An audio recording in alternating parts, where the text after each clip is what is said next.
लोग आज प्रैक्टिस कर रहे हैं ये वाले 67/2/2, ये पिछले साल का एक पेपर का सेट है।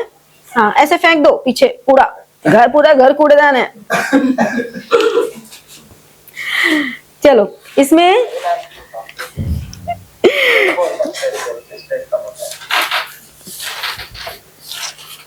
स्ट्रेस इससे कम होता है।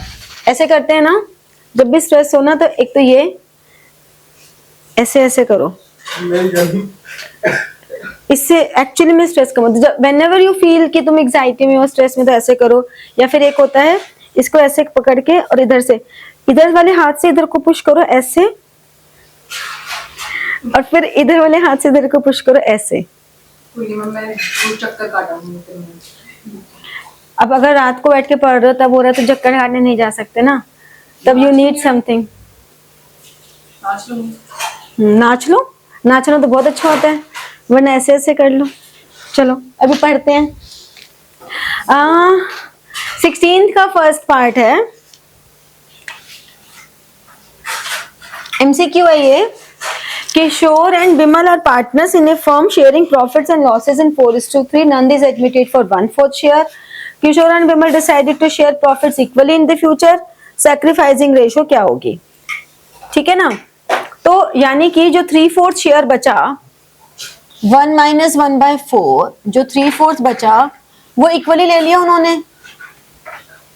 यही कहना चाह रहे हैं ना वो, कि इसका इक्वल पार्ट्स में डिवाइड कर दिया, यानी कि 3/8, तो 3/8, 3/8 और 1/4 का मतलब हो गया, तो 3:3:2 तो न्यू रेशो हो गई। और ओल्ड रेशो कितनी थी? 4/3 ओल्ड रेशो हो गई। तो सैक्रिफाइसिंग की रेशो क्या होती है? 4/7 - 3/8, 32, 21, कितना हो गया? 11/56। और 3/7 - 3/8, 56, 24, 3/56,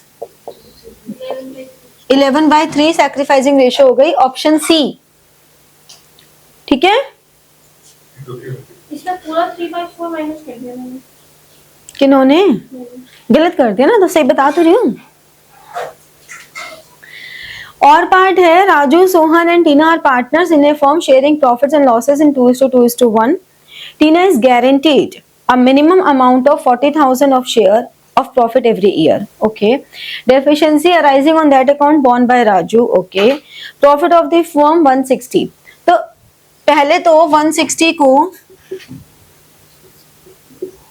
2:2:1 की रेशो में डिस्ट्रीब्यूट कर दिया तीनों में, तो कितना हो गया? 32, 64। मैं कुछ भी इसलिए नहीं लिख रही हूँ ज्यादा डिटेल में, क्योंकि MCQ होता है तो उसमें प्रेजेंटेशन मैटर नहीं करती है। कोशिश करो MCQ में साइड में ही लिख लो, तो उसमें तुम्हें प्रॉपर प्रेजेंट करने की जरूरत नहीं है। शॉर्ट फॉर्म्स लिखो अपने आप से, हमें पता है 3 पार्टनर्स हैं। अब इसको 40,000 की गारंटी मिली है, तो 8,000 इसको मिलेगा। और गारंटी दे कौन रहा है? राजू। राजू हमारा फर्स्ट था।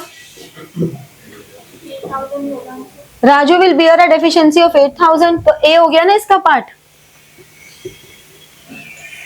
ठीक है, समझ में आया तुम्हें बेटा? हो गए। इसके बाद नेक्स्ट है 19th का ए part.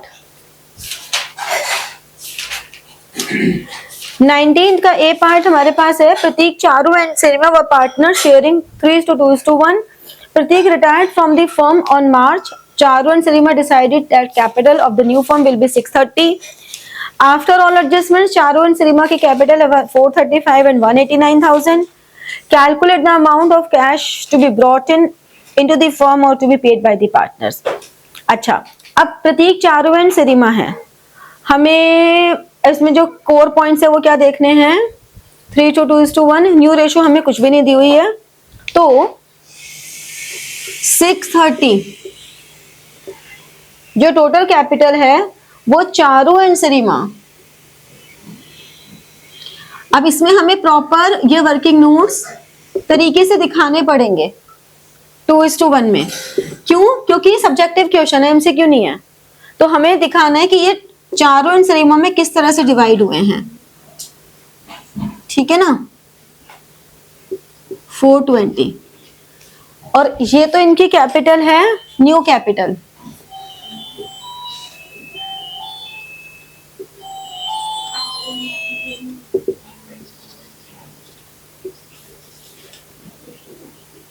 New capital is 420 and 210, old capital is 4,35,000 and 189, ठीक है। तो ये 21,000 क्या करेंगे, ब्रॉट इन, और ये 15,000 विथड्रॉ। ये हमारे वर्किंग नोट्स बन गए। हमसे बोला है journal entry calculate the amount of cash to be brought in by the into the firm and to be paid by the partners. तो ये तो हमारे वर्किंग नोट्स हो गए, जो हमें साफ साफ दिखाने पड़ेंगे क्योंकि हमसे क्वेश्चन में पूछा गया है, तो हमें बताना पड़ेगा ये। फिर जर्नल एंट्री जब हम करेंगे तो cash account debited to Sirima capital account, ये हो गया 21, और दूसरा Charu's capital account debited to cash account 15,000। और journal entry proper journal format के साथ विद नरेशन करोगे, ऐसे नहीं करना कि रफली कर दो, अननेसेसरी। 3 नंबर का है, 3 नंबर में 1 नंबर आपका इस पूरे वर्किंग नोट का है, 1 नंबर की ये एंट्री है, 1 नंबर की ये एंट्री है। अगर तुमने सब कुछ सही किया, जर्नल का फॉर्मेट नहीं बनाया, नरेशन नहीं लिखी, तो 3 में से वो 2 नंबर दे देंगे। आप ये नहीं कह सकते कि एक एक नंबर तीनों का हमने 3 काम कर तो दिए। बाय डिफॉल्ट है कि जर्नल एंट्री है तो फॉर्मेट बनाना है, नरेशन लिखनी है, ठीक है। नेक्स्ट है 26 का ए part of the same question paper. इसमें हमसे बोला गया prepare revaluation and partners capital account.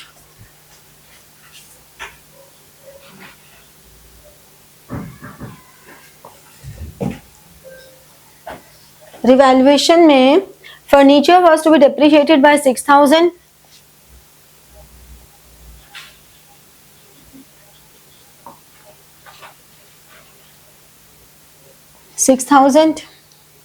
Investments were valued at 72। कितने की इन्वेस्टमेंट्स, पहले इन्वेस्टमेंट्स कितने की हैं, 60 की हैं, और अब कितने की हो गई, तो इंक्रीज हो रहा है डिक्रीज, तो क्रेडिट में लिखेंगे। इन्वेस्टमेंट फ्लक्चुएशन फंड तो नहीं गिवन, ये गिवन है, नहीं गिवन। अगर इन्वेस्टमेंट फ्लक्चुएशन फंड गिवन होता तो हम तब उस फंड को डिस्ट्रीब्यूट कर देते और इन्वेस्टमेंट को तब भी यहीं लिखते, लेकिन अगर इन्वेस्टमेंट की वैल्यू कम होती है तो हम इन्वेस्टमेंट फ्लक्चुएशन फंड यूज करते हैं, ठीक है। Plant and machinery taken over by Sanju and Manju in profit sharing ratio. इसमें हमें ये कहीं मेंशन नहीं है कि वो प्लांट एंड मशीनरी उन्होंने कम या ज्यादा वैल्यू पे लिया है, तो रिवैल्यूएशन में कुछ नहीं आएगा, ठीक है। अब आ जाओ, इसमें कितना रेशो है, 3:2। प्रॉफिट और लॉस है, प्रॉफिट हो गया, हम लिखेंगे profit transfer to capital accounts of Sanju and Manju. कितना प्रॉफिट हुआ, प्रॉफिट कितना हुआ बेटा, और कितना आएगा,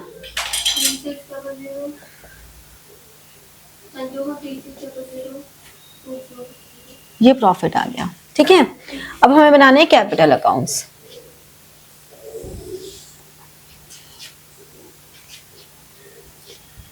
एडमिशन का है ना,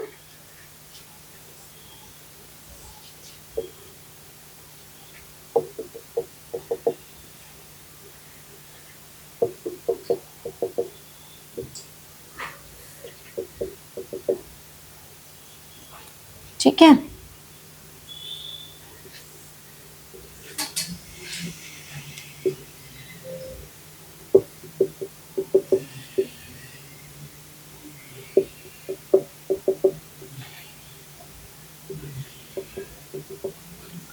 सबसे पहले बैलेंस बीडी कितना है 140 एंड 120।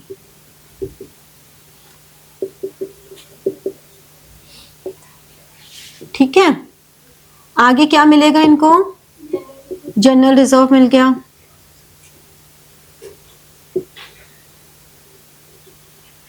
जनरल रिजर्व कितना था 40,000, तो ये कितना हो गया 24 और 16। फिर रिवैल्यूएशन का प्रॉफिट दे देते हैं, कितना है रिवैल्यूएशन जो अब यहां देख लो असेट्स में कैश एट बैंक लिखा है। ये देखना क्यों जरूरी है, क्योंकि जब हमें लिखा है कि उदय विल ब्रिंग प्रोपोर्शनेट कैपिटल तो वो बैंक के थ्रू ही आएगी, लेकिन अभी हमें पता नहीं है वो कितनी लाएगा, वो हम बनाएंगे वर्किंग नोट में। फर्स्ट वर्किंग नोट वही बनेगा। 10,000 एंड प्रीमियम फॉर गुडविल आ रहा है, तो वो हम डिस्ट्रीब्यूट कर देते हैं।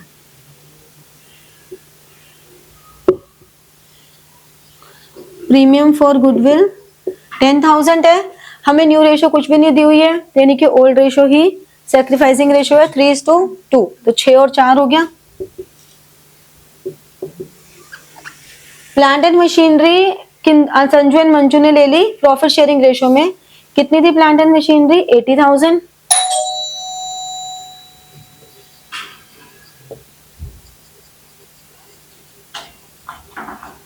तो प्लांट एंड मशीनरी 80,000 दोनों ने ले ली 3:2 की रेशो में, तो कितना हो गया 48 और 32। मैम पीएचसी डिस्ट्रीब्यूट होता है। क्या चीज, हमेशा premium for goodwill sacrificing ratio में डिस्ट्रीब्यूट होता है, ये ध्यान रखना। अब क्योंकि इस क्वेश्चन में हमें सैक्रिफाइसिंग रेशियो न्यू रेशियो कुछ अलग से नहीं दी हुई, तो we believe that old ratio ही सैक्रिफाइसिंग रेशियो है। ठीक है, अब हमें यहाँ पे 2 बैलेंस सीडी निकाल देने हैं पहले।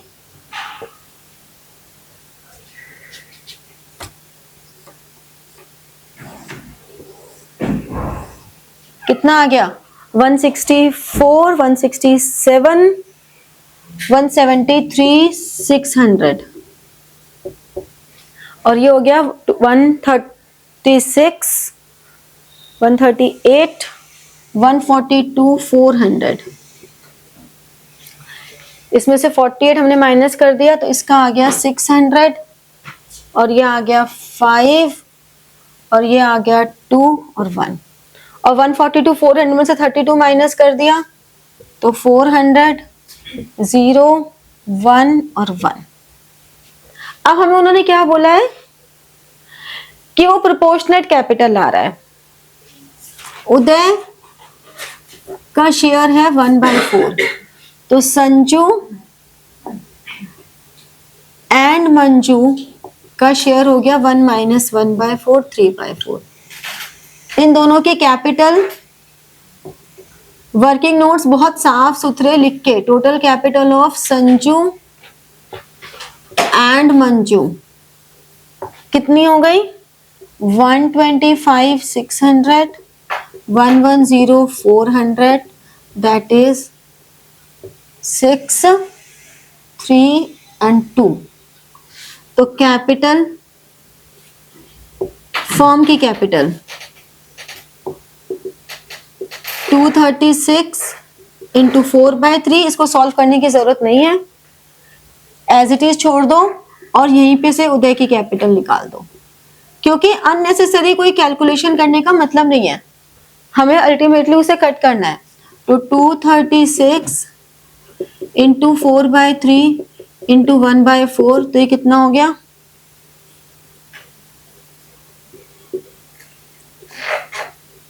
पॉइंट्स में आ रहा है, कितना आ रहा है पॉइंट्स में, निकालो इसका 6, 3 निकालो।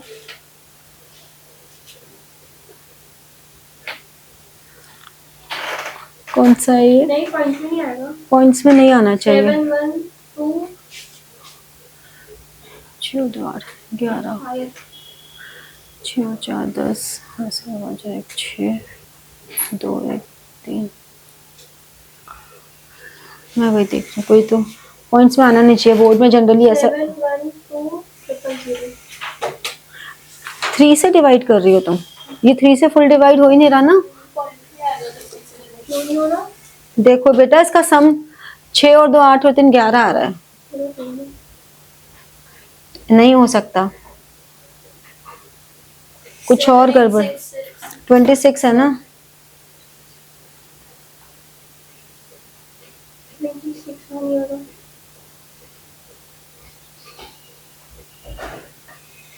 अच्छा पॉइंट्स में ही आ रहा है, ठीक है। 7836.5। ये आ गया 78,666.66, तो 78,667।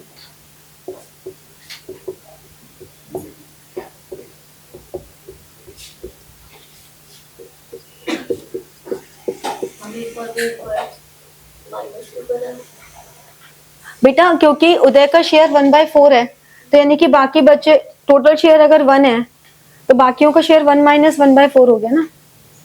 और फिर उसका रेसिप्रोकल करेंगे। उसका रेसिप्रोकल करके हमने फॉर्म की कैपिटल निकाल दी ऐसे, ठीक है।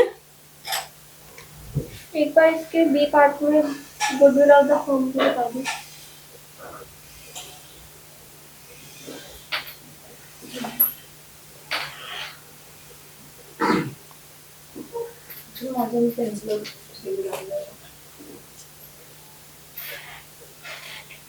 गुडविल ऑफ द फर्म तो 160 है, न्यू प्रॉफिट शेयरिंग रेशो ये है, तो न्यू दे रखी है तो सैक्रिफाइसिंग निकालोगे, गेनिंग निकालोगे और गेनिंग में डिवाइड करोगे। तो गुडविल वाला गेनिंग में डिवाइड होता है।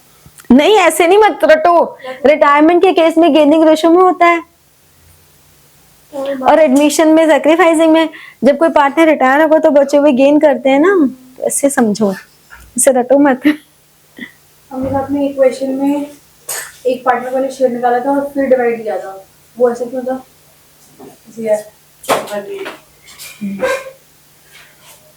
क्या किया था दोबारा बोलो। मतलब हमने जब जो पेमेंट को गुडविल का पार्ट था उसमें और आपने एक का शेयर निकाला था और फिर आपने उसको गेनिंग रेशियो में डिवाइड किया था। तो इसमें भी तो यही करेंगे, 1,60,000 पूरी फॉर्म की गुडविल है, इसमें से पहले रिटायरिंग का शेयर निकालो और फिर बाकी दोनों को गेनिंग में डिवाइड करो, सेम वही तो है। बी पार्ट करके दिखाना है क्या? नहीं। हो गया ना। 29 पर आ जाऊं। 29th में है कि करंट रेशो 2:1 है, which of the following transactions will result in decrease in this ratio. अगर हम क्रेडिटर्स को पेमेंट करते हैं 40,000 की, तो इसका मतलब अगर ये आपका 2 लाख है और ये 1 लाख है, दोनों तरफ से हमारी 40,000 की पेमेंट हो रही है, क्योंकि current assets upon current liabilities है, तो यानी कि 160 और 60, तो क्या हो जाएगी रेशो? 2 पॉइंट समथिंग होगा तो इंक्रीज ही होगी, हम आगे कैलकुलेट नहीं करेंगे जबरदस्ती, क्योंकि हमें पता लग गया 2 पॉइंट समथिंग होगा तो हम छोड़ देंगे। Sale of furniture for 16,000 only, जितने में भी बेचाओ असेट सोल हो रही है, कैश आ रहा है, न्यूमरेटर इंक्रीज होगा तो रेशो इंक्रीज ही होगी, छोड़ दो। Repayment of long term, cash कम हो रहा है, लॉन्ग टर्म है तो लायबिलिटीज पे तो कोई इंपैक्ट नहीं आया, कैश कम हो रहा है यानी कि न्यूमरेटर कम हो रहा है तो रेशो कम होगी, तो यानी कि इसका आंसर सी हो गया। फिर हम डी पे जाएंगे ही नहीं, क्योंकि और डी को वैसे भी देखो, डी का नो इफेक्ट आएगा, cash collected from debtors, current assets increase हो रहे हैं, करंट एसेट्स डिक्रीज हो रहे हैं, ठीक है, तो डी का नो चेंज आएगा। क्लियर हो गया? अब नेक्स्ट पेपर करें।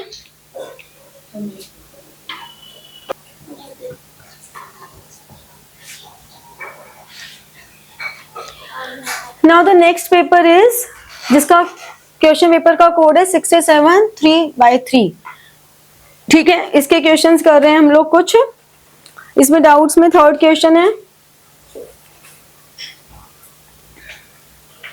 Third question is Alpha Limited offered a public subscription for 50,000 equity shares of 10 each at 110। 10 रुपए का शेयर हम 110 में दे रहे हैं, मतलब 100 रुपए का प्रीमियम है। कंपनी बहुत अच्छी गुडविल वाली है। The entire amount was payable on application application receive for 48,000 आना ही था अंडर सब्सक्रिप्शन, तो मतलब 100 रुपए का प्रीमियम मांगेंगे तो। Allotment was made to all applicants, amount received from application, entire amount अगर एप्लीकेशन पे मंगा रहे हैं तो 48,000 इंटू 110 हो गया ना, कितना हो गया? 52 लाख 80, ऑप्शन ए। ठीक है, ये किसका डाउट था? अब कोई नहीं बोलेगा। चलो सिक्स्थ से, ओहो ये तो मतलब बिल्कुल ही डिबेटेबल क्वेश्चन है क्या? चलो सब ठीक है, इसमें बैठे हैं इस क्वेश्चन के बाद। चलो चलो चलो चलो। सिक्स्थ ए पार्ट ये पार्ट क्या कह रहे हैं? 3,000 shares of 10 each, 8 called up, non payment of first call 2 rupees. ठीक है, all the shares reissued at 7, 8 paid up. Okay, capital reserve, simple सी बात है, 8 रुपए कॉल किए थे, 2 रुपए नहीं दिए, यानी कि 6 रुपए तो उसने दिए हैं। री इशू डिस्काउंट 1 रुपीज है, क्योंकि 8 पेड अप 4 रुपीज 7, तो 1 रुपी री इशू डिस्काउंट हो गया एक शेयर पे। 8 पेड अप हाँ जी और री इशू प्राइस 7 है, हाँ तो री इशू प्राइस 7 है, 8 पेड अप है, तो 1 रुपया डिस्काउंट हो गया ना री इशू डिस्काउंट। हाँ अब अगर 1 रुपया री इशू डिस्काउंट है, ये फॉरफिटेड शेयर्स का अमाउंट है, ये डिस्काउंट है, तो 5 रुपए पर शेयर कैपिटल रिजर्व हो गया। कितने शेयर्स री इशू किए हैं? 3,000 शेयर्स, तो 3,000 इंटू 5। सीयूटी में बहुत काम आएंगी ये वाली सारी ट्रिक्स तुम्हें। 15,000, क्योंकि सारे एमसीक्यूज ही होते हैं, तो तुम्हें इस तरह से पता होना चाहिए। वो सीधे था। ये देखो 8 रुपए कॉल्ड अप है फॉर नॉन पेमेंट ऑफ 2, 8 में से 2 नहीं दिए तो 6 दिए। ओरली कैलकुलेट करो, चलो बिना लिखे। 8 रुपए कॉल्ड अप थे, 2 रुपए नहीं दिए तो 6 रुपए, ये 6 रुपए। 1 रुपए डिस्काउंट है, 8 माइनस 7, यानी कि कैपिटल रिजर्व हो गया 5 रुपए। फिर 3,000 इंटू 5, 15,000 आंसर हो गया। ठीक है, और पार्ट पे आए। 1,000 shares at 10 fully called up for non payment of final call of 2।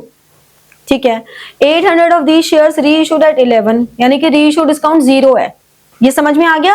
10 रुपए का शेयर 11 रुपीज में क्या, री इशू डिस्काउंट 0 है, यानी कि जितना पैसा रिसीव हुआ सारा कैपिटल रिजर्व है। वापस ऊपर जाते हैं। फुली कॉल्ड अप 10 रुपए मंगाए, 2 रुपए नहीं दिए, यानी कि 8 रुपए कैपिटल रिजर्व हो गया। तो 1,000 इंटू 8, 8,000। Answer is B. बिना लिखे, दिमाग में थोड़ा सा कॉन्सेप्ट अगर क्लियर है, एमसीक्यूज देने का पर्पस ही ये होता है कि बच्चों के कॉन्सेप्ट अगर क्लियर है तो वो इजीली कर पाएंगे। हमने कहीं कोई कैलकुलेशन नहीं की, सारा ओरली किया। ठीक है, ठीक है, तो इसमें से 10 में से 2 माइनस करा तो 8 यानी कि 8 में रिसीव हुआ और रीइशू डिस्काउंट 0 है, तो यानी कि पूरे 8 रुपए कैपिटल रिजर्व हो गया। 1,000 इंटू 8, 6 का बी का क्या था? 8,000 बी, 8,000। कोई बात नहीं, अपन से समझ आ गया। समझ में आ गया ना। छोड़ो, जो हुआ सो हुआ। चलो, अरे छोड़ो, गलतियों पे चर्चा नहीं करते। गलती समझ में आ गई, अब आगे बात करते हैं। वो तो ध्यान में नहीं दिया। कोई नहीं, छोड़ो। 7th पर आ जाओ। 7th क्वेश्चन में है शीनाज इंटरेस्ट ऑन ड्राइंग निकालना है। चलो, शीनाज इंटरेस्ट ऑन ड्राइंग के लिए पहले थोड़ा ऊपर चलते हैं। Richa, Sheena and Tapti for partners, profit sharing ratio 3:2:1 है। इंटरेस्ट ऑन ड्राइंग्स 10% है and drawings of Richa, Sheena and Tapti during the year 50,000, 40,000 and 30,000। Net profit for the year 57,000। हमें निकालना है शीना का। शीना का है 40,000, तो 40,000 इंटू 10% इंटरेस्ट। ओहो ओहो ओहो, 6 महीने कौन लेगा? एवरेज पीरियड में नथिंग इज मेंशन्ड, तो 2,000 नहीं हो गया।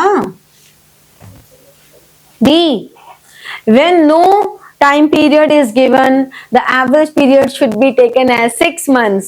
तो 40,000 का 10% 4,000, 4,000 का हाफ करेंगे 2,000। ठीक है, फिर तप्ती शेयर ऑफ प्रॉफिट, उसका शेयर ऑफ प्रॉफिट कितना है? तो सिंपल सी बात है, अगर हम इंटरेस्ट ऑन ड्राइंग निकालें तो इसका 2,000 आ गया। 50,000 में 50,000 का 10% 5,000, 5,000 का हाफ किया 2,500, 30,000 का 10% 3,000, 3,000 का हाफ किया 1,500, कितना हो गया 6,000। प्रॉफिट कितना था 57, तो ये हो गया 63। 63 में से किसका शेयर निकालना है, तप्ती का। तप्ती मतलब 1/6, 10,500। तो सोनिया ने ये सब किया क्यों, मतलब 8th क्वेश्चन बताया मैंने। हाँ मतलब 8 में ये क्या, ये मैंने ऐसे किया कि ये 3 तो इंटरेस्ट ऑन ड्रॉइंग हो गए, ठीक है ये प्रॉफिट तुम्हें गिवन था, तो टोटल प्रॉफिट 63,000 हो गया ना बहन माँ मेरी। यहाँ पे नेट प्रॉफिट आता है और यहाँ पे इंटरेस्ट ऑन ड्रॉइंग आता है, हाँ फिर इन दोनों को ऐड करके ये डिविजिबल प्रॉफिट आता है। हाँ ये डिविजिबल प्रॉफिट हो गया, ठीक है इसका शेयर निकाल दिया। हाँ ठीक है। चलो 7th के बाद आ जाता है 10th। मैम एक मिनट रुक जाओ। हाँ हाँ करो करो। मेरा तो कभी सीखा भी नहीं। Now from the same question paper 10th का ए पार्ट, 11 कभी पर 10th का ए, 10th का ए part. Lata, Mehu and Namita were partners, 3:2:1, firm dissolve हो रही है। Creditors took over stock for the book value of 80,000 at 80% balance by paying 90,000. Okay, the balance amount by check, the amount paid by check to the creditors will be. ठीक है, तो हमने कहा creditors took over stock of the book value of 80,000 at 80%. तो 90,000 में से total 90,000 के थे, 80,000 at 80% मतलब 64,000 के तो उन्होंने ले लिए, और जो बचा हुआ पार्ट था बैलेंस जो चेक से उन्हें दिया वो हो गया 26 का, जो उन्होंने चेक के थ्रू पे किया। तो आंसर वुड बी ए, 26,000। ठीक है, फिर 11th का बी, 11th के बी में आया Aaro, Bhuvan and Charu were partners, 1:2:6। Okay, Charu died, Aaro and Bhuvan acquired Charu share in 2:1।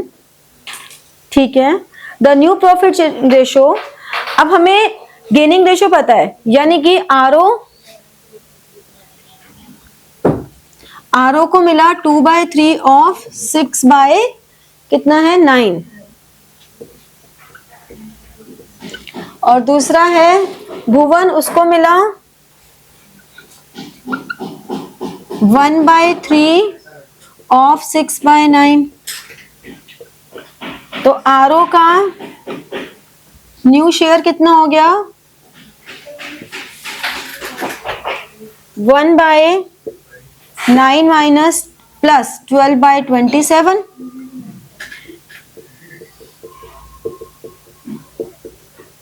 भुवन का 2/9 प्लस 6/27।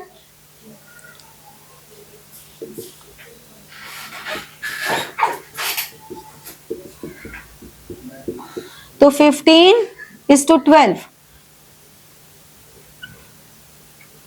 5:4 हो गया new ratio. Answer is C. ठीक है, ठीक है। Then 12th,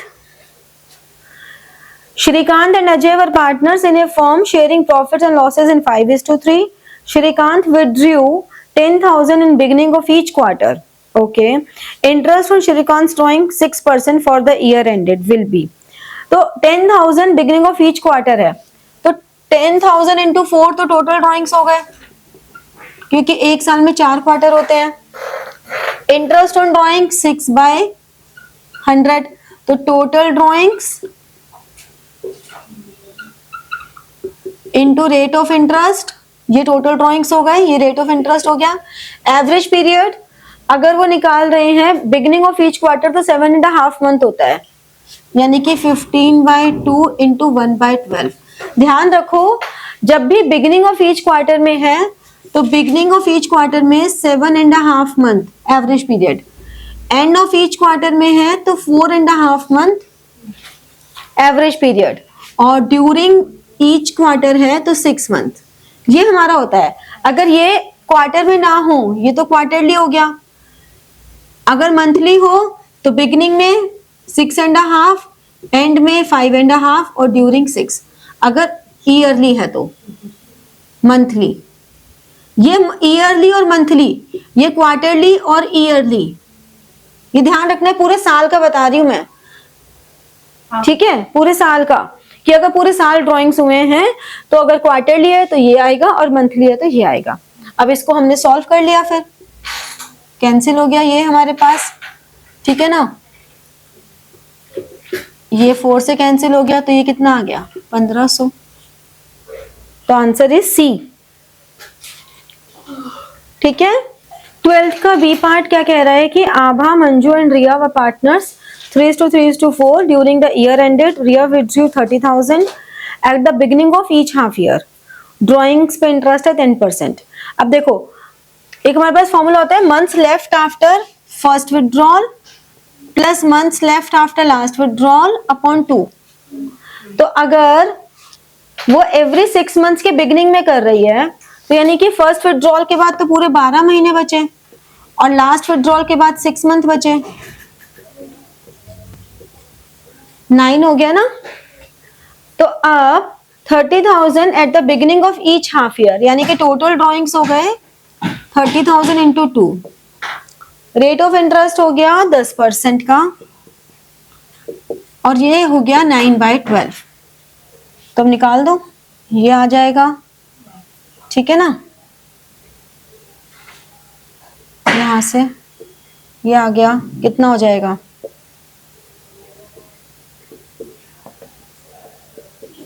4500 आ गया ना। तो आंसर इज बी, ठीक है। कट तो कैसे भी कर लो। फिर क्वेश्चन नंबर 19।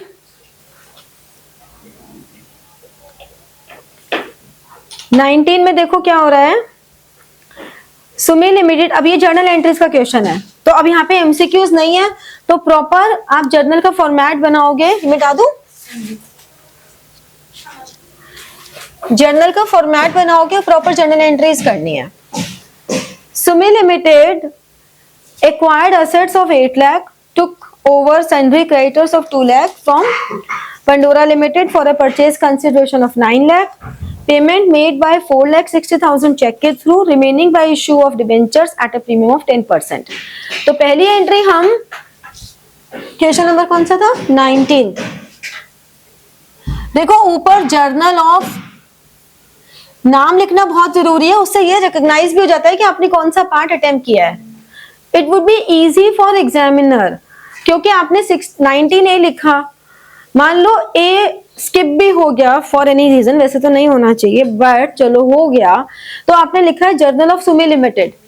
कभी भी ऐसा नहीं होता कि जो ऑप्शनल क्वेश्चन है उसमें सेम नाम आए, नाम हमेशा डिफरेंट देते हैं, उसका रीजन यही है, ठीक है। तो असेट्स 8 लाख के लिए, असेट्स अकाउंट डेबिटेड 8 लाख। हमेशा बीच में एक लाइन छोड़ो, क्योंकि हमें नहीं पता कि कैपिटल रिजर्व आएगा या गुडविल आएगा, तो एक लाइन छोड़ दो बीच में। 2 लायबिलिटीज 2 लाख। परचेज कंसिडरेशन कितने का है, गुडविल 3 लाख।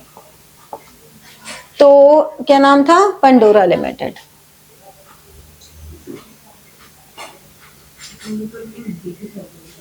तो ये कितना हो गया 9 और 2 11, 3 लाख की डेबिट में बैलेंसिंग फिगर आ रही है, तो वो आ गई गुडविल, ठीक है। अब पंडोरा लिमिटेड को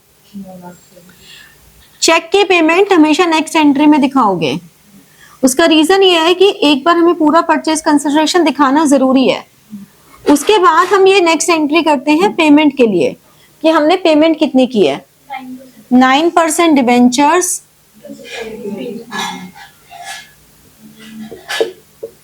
to securities premium. Number of debentures narration में लिखने कंपलसरी हैं, तो अगर वर्बली निकाल भी लो तो भी नंबर ऑफ डिबेंचर्स शो करने भी जरूरी हैं। जैसे कि 4,60,000 का तो हमने चेक दे दिया, 4,60,000 का तो हमने चेक दे दिया, बचा 4,40,000 अपॉन 1,110, तो ये आ गया 4,000। तो ये 4,000 इंटू 100 और ये 4,000 इंटू 10, तो 4 लाख और ये हो गया 40,000। ठीक है, समझ में आई ये बात। अब इसके और पार्ट पे करें तो Gondola limited to cover assets of 9 lakh, liabilities for 3 lakh, purchase consideration 14 lakh. तो हमने बुक्स ऑफ या जर्नल ऑफ, कौन है, गंडोला,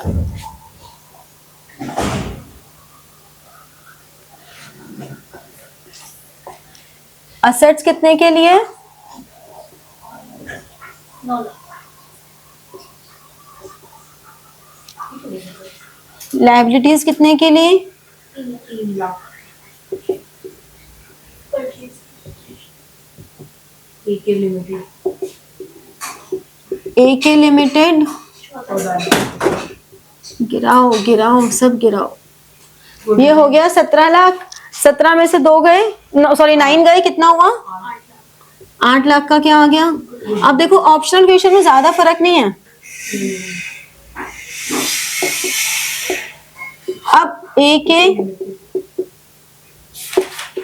डिस्काउंट है इसमें। बस इतना ही तो फर्क आ गया, बच्चों को इतना मिल गया प्रिविलेज कि जिसको डिस्काउंट या प्रीमियम में से कोई एक चीज पे कॉन्फिडेंस हो वो कर दो, बाकी तो सब सेम ही है। Discount on issue of debentures debited to 8%। 8% debentures, और चेक के थ्रू भी तो पेमेंट किया है। बैंक ओवरड्राफ्ट के थ्रू। ओवरड्राफ्ट से कोई फर्क नहीं पड़ता, की तो बैंक के थ्रू है ना, 5 लाख है। बैंक से 5 लाख है। अब 14 में से 5 हमारे माइनस चले गए, बचे कितने, 9 लाख।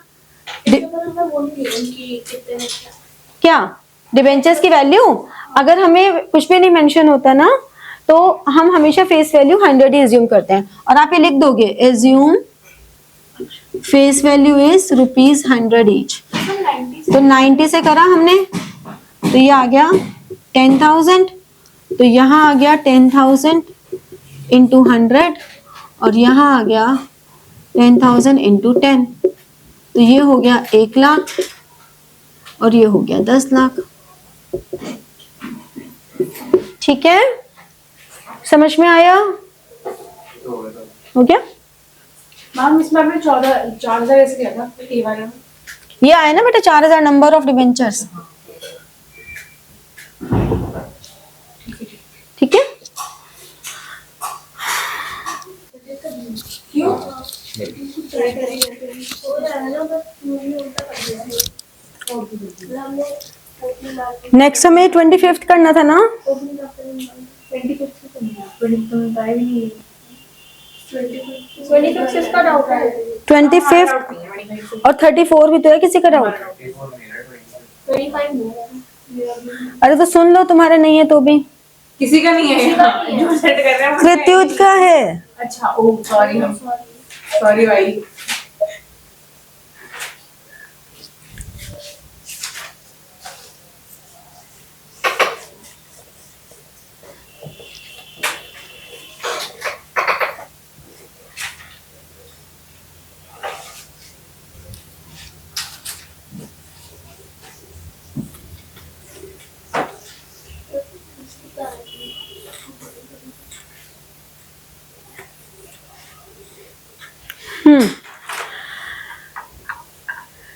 नाउ तो 25th question of the same paper, इसका फर्स्ट जो ए पार्ट है उसमें फॉरफीचर और री इशू की जर्नल एंट्रीज करनी है।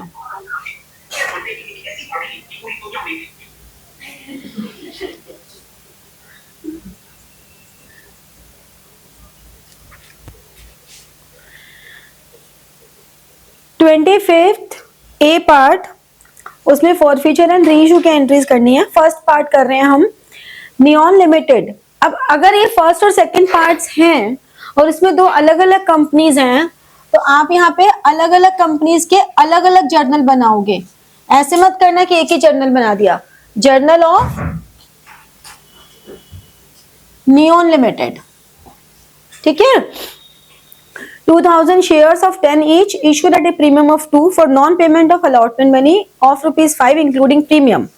The first and final call money of ₹2 was not yet made. ठीक है, अब यहां तक में हमें ये समझ में आ गया कि इक्विटी शेयर कैपिटल डेबिट होगा,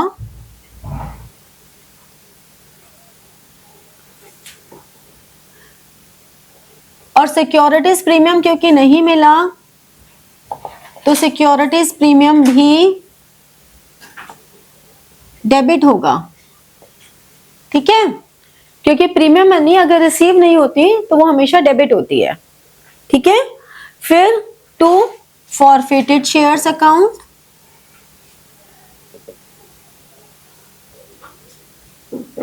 और अलॉटमेंट मनी रिसीव नहीं हुई तो इक्विटी शेयर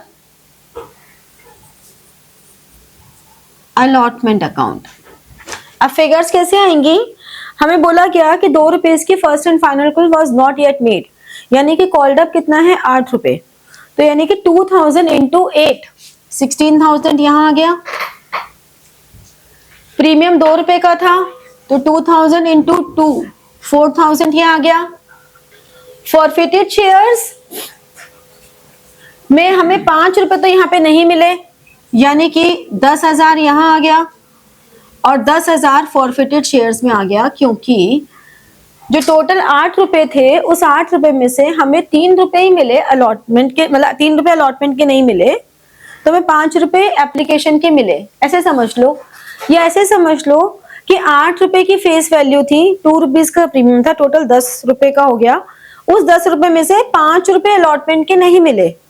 अगर 10 में से 5 अलॉटमेंट के नहीं मिले तो 5 मिले हैं, ऐसे समझ लो। तो 10,000 और 10,000। अब री इशू की एंट्री में मगर 10 में से 2 को माइनस करना, फर्स्ट एंड फाइनल कॉल वाला। हाँ नॉट येट। नॉट येट, ठीक है ना।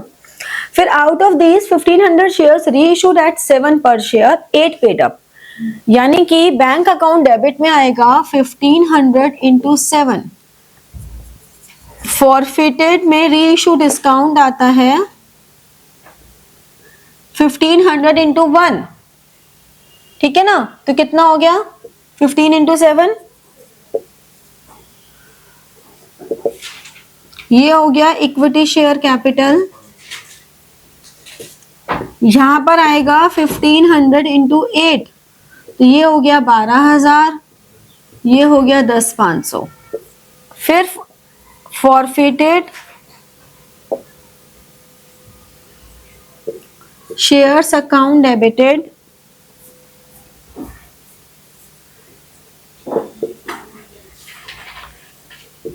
To capital reserve. अब कैपिटल रिजर्व कैसे आएगा? ₹5 हमें यहां पर मिले, ₹1 डिस्काउंट, तो ₹4 का कैपिटल रिजर्व हो गया पर शेयर, ठीक है। ₹5 हमें फॉरफिटेड शेयर्स में मिले पर शेयर, ₹1 हमारा डिस्काउंट हो गया, तो ₹4 पर शेयर हमारे लिए कैपिटल रिजर्व हो गया। तो 1500 इंटू 4 6000, ठीक है। तुम चाहो तो फॉर्मूला लगा दो। फॉर्मूला कैसे लगेगा? Amount forfeited 10,000, number of shares forfeited 2,000, number of shares री इशूड 1500, और फिर इसमें से माइनस री इशू डिस्काउंट 1500, तो ये हो गया कितना 7500। कहीं कैलकुलेशन मिस्टेक की हमने? नहीं की ना, सही तो है 6000, ठीक है। अब इसका सेकंड पार्ट ममता लिमिटेड, तो हमें जर्नल ऑफ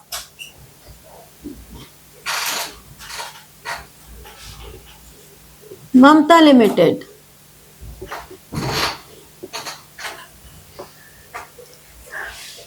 ₹3,000 शेयर्स फॉरफिट किए, जिसपे ₹10 तो कहा था 3 rupees of first call was not received, the second and final call of 1 rupee not yet called.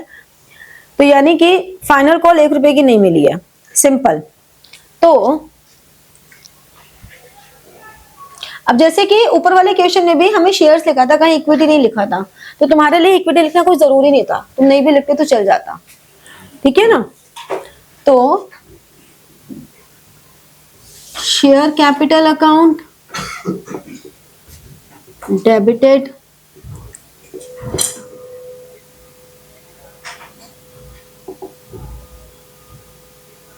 Forfeited shares account और कॉल्स इन अरियर्स अकाउंट। ये हमारे पास 3000 शेयर्स थे, 10 रुपए का 1 रुपए की कॉल नहीं हुई, तो 3000 इंटू 9 27,000। इसमें से हमें फर्स्ट कॉल 3 रुपए की नहीं मिली, यानी कि 9000, यानी कि 9 रुपए में से 3 रुपए नहीं मिले तो मिले कितने, 6000। तो 3000 इंटू 6 18,000। अब रीइशू करेंगे, out of these 2000 shares were reissued at ₹9 for 9 paid up, यानी कि रीइशू डिस्काउंट है 0। तो bank account debited to share capital account कितने से आएगा, 9 रुपीज 2000, 18,000 18,000, ठीक है। फिर forfeited shares account debited capital reserve.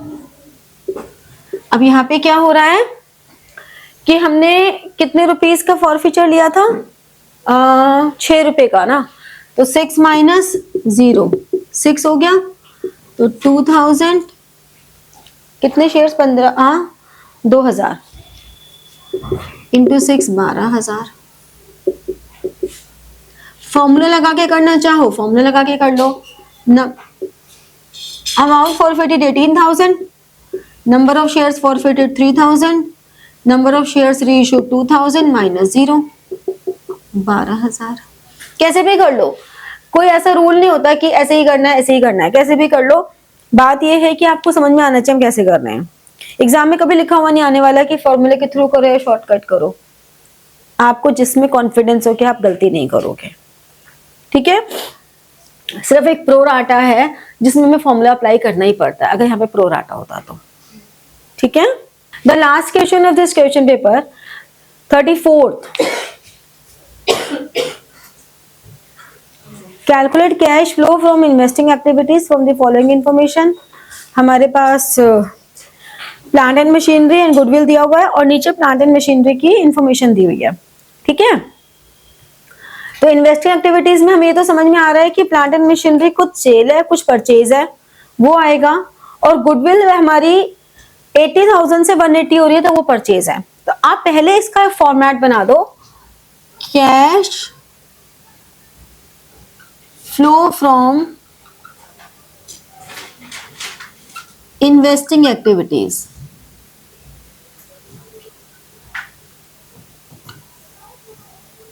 ठीक है। Purchase of plant and machinery अगर नहीं भी हुआ तो हम नील लिख देंगे, sale of plant and machinery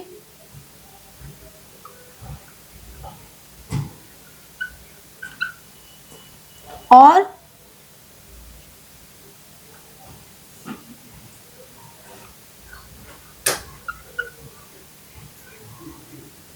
purchase of goodwill. Purchase of goodwill तो स्ट्रेट हमें पता चल ही रही है, 80 से 1 लाख हो गई, 180 हो गई, तो 1 लाख की है ही। अब नीचे working notes, plant and machinery account,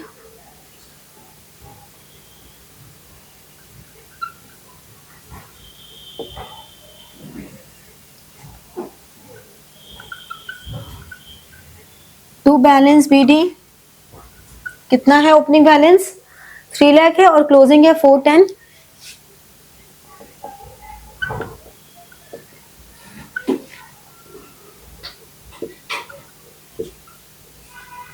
by balance CD 4,10,000।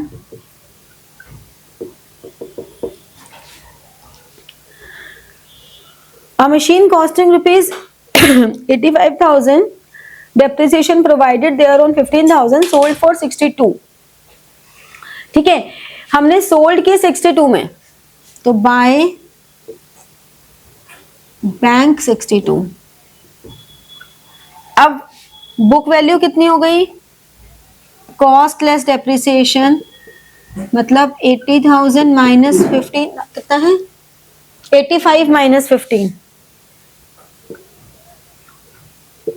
तो ये हो गया 70,000। 70,000 की चीज हमने बेची 62 में, बाय लॉस ऑन सेल 8,000 का लॉस ऑन सेल हो गया। Depreciation charge during the year, अगर हमने पूरा डेप्रिसिएशन चार्ज किया है तो ये आ गया डेप्रिसिएशन चार्ज कितना है ड्यूरिंग द ईयर? 48,000 है। अब इधर का टोटल कर लिया और इधर आ गया टू बैंक, ये बैलेंसिंग फिगर आ गई जिसे हम परचेजेस बोलेंगे। ये कितना आ गया? 62, 70, 480, 528। 528 में से माइनस कर दे तो ये आ गया 228।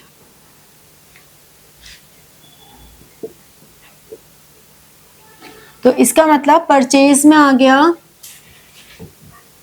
228 और सेल में आ गया 62। तो हमारे पास कैश यूज्ड आ गया,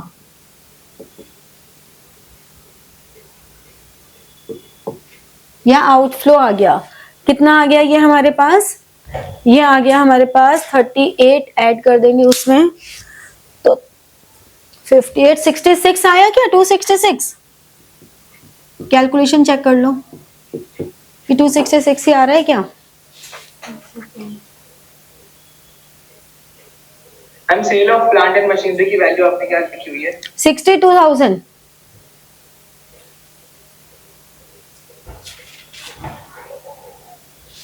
ठीक है,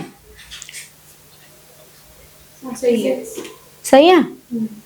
अब इसके बाद नेक्स्ट हमारे पास आ गया फाइनेंसिंग का आ गया। अब फाइनेंसिंग में हमें क्या क्या इन्फॉर्मेशन गिवन है? पढ़ो जरा। फाइनेंसिंग में हमें बोला है कि टोटल कहाँ चला गया? इक्विटी शेयर कैपिटल हमें दिया है, बैंक ओवरड्राफ्ट दिया है, लोन फ्रॉम बैंक दिया है, interest paid on bank loan और डिविडेंड पेड। इसमें कोई अकाउंट बनाने की हमें जरूरत नहीं है। कैश फ्लो फ्रॉम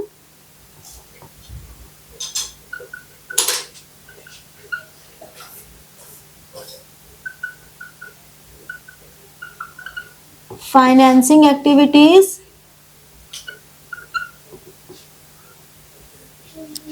अब यहां देखो इक्विटी शेयर कैपिटल 10 से 15 हो रही है, तो हम यहां लिखेंगे प्रोसीड्स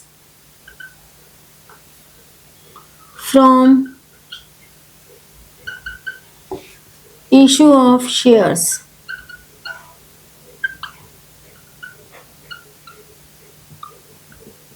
$5 लाख। फिर बैंक ओवरड्राफ्ट 120 से 90 हो रहा है, मतलब हमने रीपे कर दिया, तो हम लिखेंगे repayment of bank overdraft.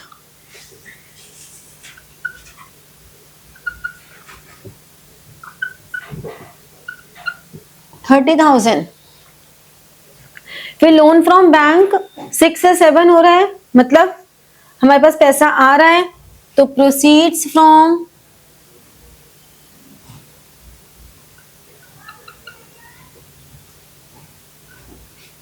Loan from bank 1 lakh. फिर फिर interest paid on bank loan amounted to 60,000, ये हमारी पेमेंट जा रही है, तो इंटरेस्ट पेड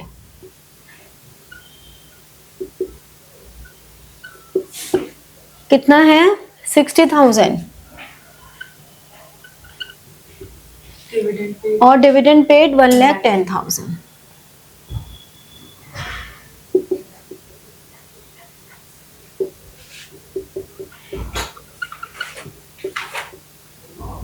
तो टोटल हमारे पास बताओ कितना आ गया, ये आ गया 6 लाख और इधर से आ गया 172 lakh, 4 lakh cash flow from